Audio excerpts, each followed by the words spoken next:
The key thing that we're trying to do is create jobs for all these people, for the street kids, for the handicapped folks, for the widows, and overage students. We're getting ready to teach these kids through our program we're having. It's called Earn and Learn.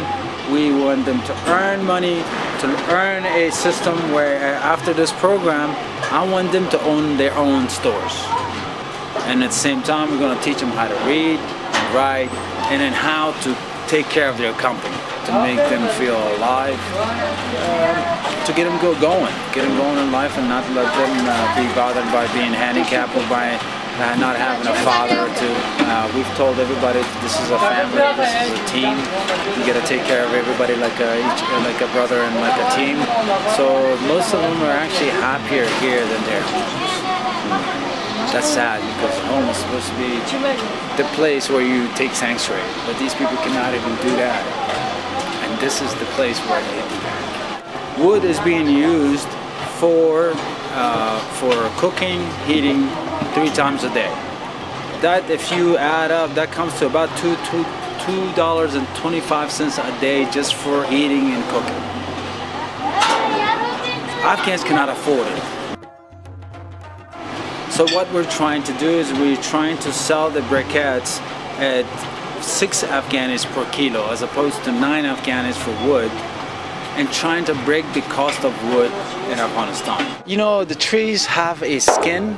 When the skin falls, and the wood dealers have a lot of them, dust.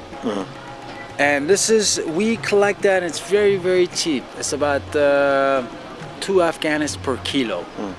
We collect that, bring it over here, make it into a briquette, as hard as a wood right now. And this is one of the most important things, because it burns. This thing right here will probably cook your tea. Cook your tea in the morning. So we use all the stuff that people throw away and turn it into a very useful item. This thing right here, and we're actually mixing up, we're actually signing a contract with Kabul University and a couple other outside folks and NGOs for paper, but we're actually going to get leaves, make leaves into powder. This is a secret, make sure you don't and then turn it into, make it into powder. 25% this, 25% this, 25% leaves, 25% paper. You got wood, my friend. So this will make them warm their houses a little bit, you know, cheaper, and it makes that Afghani, their Afghans, worth a little bit more. And that's one of the key things. And hopefully we can go to the provinces and the villages and show Afghans that they can do that themselves. The key for us is for Afghans to learn themselves that they can do this, so they don't spend the amount of money that they spend on wood. They can go buy sawdust and leaves, and they make their own wood fire, because we just don't have any trees. I mean, just like the humans, the trees have had a bad life in Afghanistan over the last 30 years. Most of them have been bombed out. Most of them have been burned out by Afghans because they haven't had anything else to burn to keep warm. So now we got to utilize what we have to keep people warm, because, you know, we don't have systems of keeping people warm in the wintertime, especially out in the villages. You know, they don't even have a road. Forget about the system of keeping them warm. We want the bakeries to start using this and decrease the cost of bread in Afghanistan. That's one of the other most important things.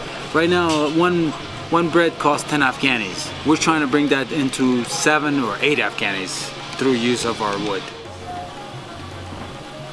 Afghan people are very proud people, and they are still proud people despite the fact that today they have their hands elongated to the international community. There was a time that, you know, the Afghan were self-sufficient, and there was peace and security and some prosperity in the country. Those times, of course, are gone, and through 20 years and 25 years of wars and suffering and you know, atrocities and animosities between, you know, different people, this sense of pride has been lost, I should say. And they want to, get this pride back. That's why it's very important for them to become self-sustained. We know that post 2001 the country needed a lot of help, and there was just no other way to help this country, and they needed humanitarian help. But today I think we are in the stage that we should move from the humanitarian I guess aspect of the international help toward more of a training type of help. It does not help them if you give them a fish to eat, but it helps them if you show them how to fish and take the fish out of the river.